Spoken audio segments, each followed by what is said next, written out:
Meu carro-chefe hoje é uma avaliação, né, psicodiagnóstica para transtorno de espectro autista. Fora isso, eu atendo crianças, atendo adolescentes e sou orientadora parental.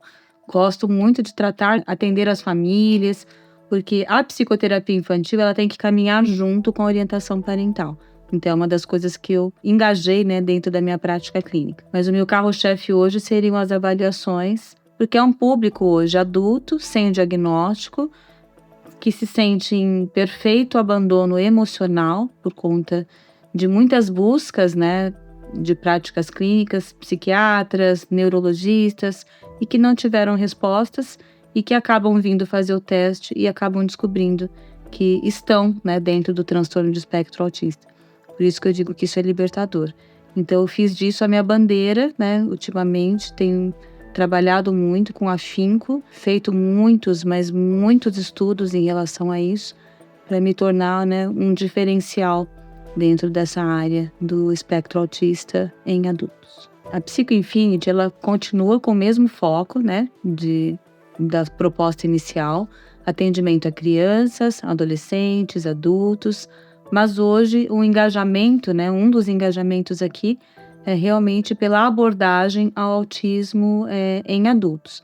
Então, eu tenho me especializado, né, cada dia mais em cursos, capacitações, para que a gente possa abordar esse público autista adulto, que é um público que vive praticamente em abandono emocional, por conta de tantas buscas, né? Tem pessoas que chegam aqui com 52 anos para poder fazer um laudo, né, um pré-laudo, vamos dizer. Porque como não somos médicos, nós não fazemos o laudo, mas a gente faz a avaliação, né, psicológica ou neuropsicológica e encaminha esse relatório técnico para um especialista, que pode ser um neurologista ou um psiquiatra. E esse psiquiatra vai validar o laudo desse paciente. Mas antes dele ter essa avaliação, só no especialista ele não consegue saber o que ele tem. Então, por isso que muitos passam a vida toda procurando respostas e chegam aqui tardiamente sabendo, poxa, agora eu sei quem eu sou. Isso para mim é libertador. A maior confusão que as pessoas fazem hoje é quando a gente vai olhar para um paciente que tenha um pródromo, que a gente chama de performance autista, as pessoas acham, nossa, mas espera aí, mas de pequeno ele fazia isso, de grande ele... Não.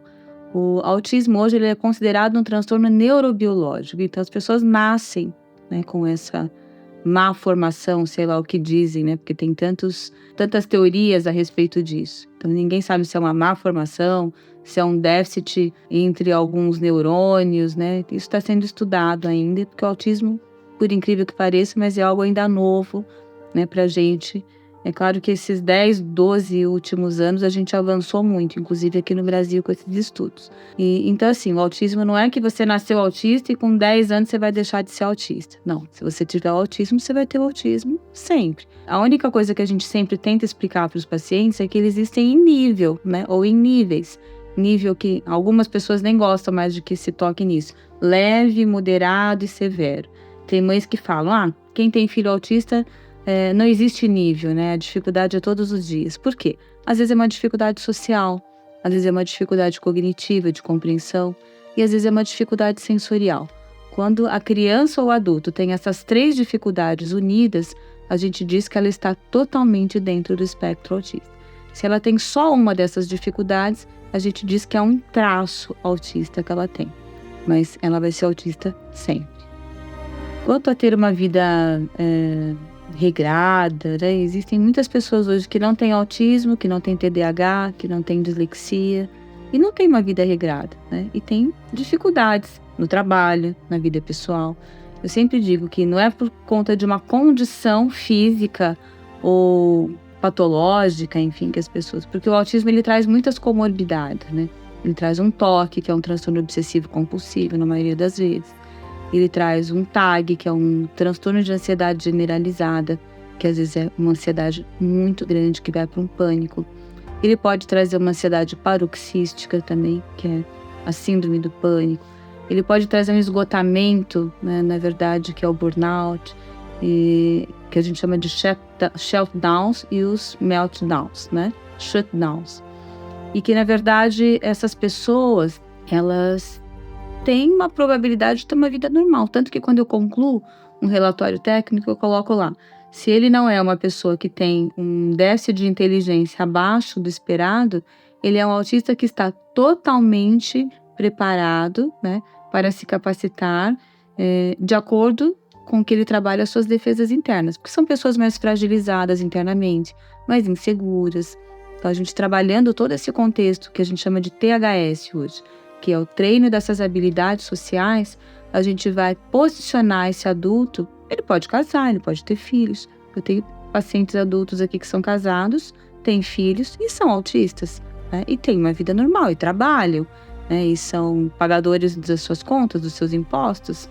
Assim como eu tenho autistas de 38 anos, mulheres, que dirigem, né? Têm toda até uma autonomia, mas não casaram, não namoram, né? Não têm uma vida conjugal juntas, porque são mais dependentes da família. Até porque tem um DI, que é uma dificuldade intelectual, uma deficiência intelectual associada ao autismo. São coisas distintas. Eu acho que não só a falta de uma linha terapêutica adequada, mas também a família, né? A família é a base mais importante que a gente tem dentro de qualquer tratamento hoje que a gente considere sendo de saúde mental, né? Ou não.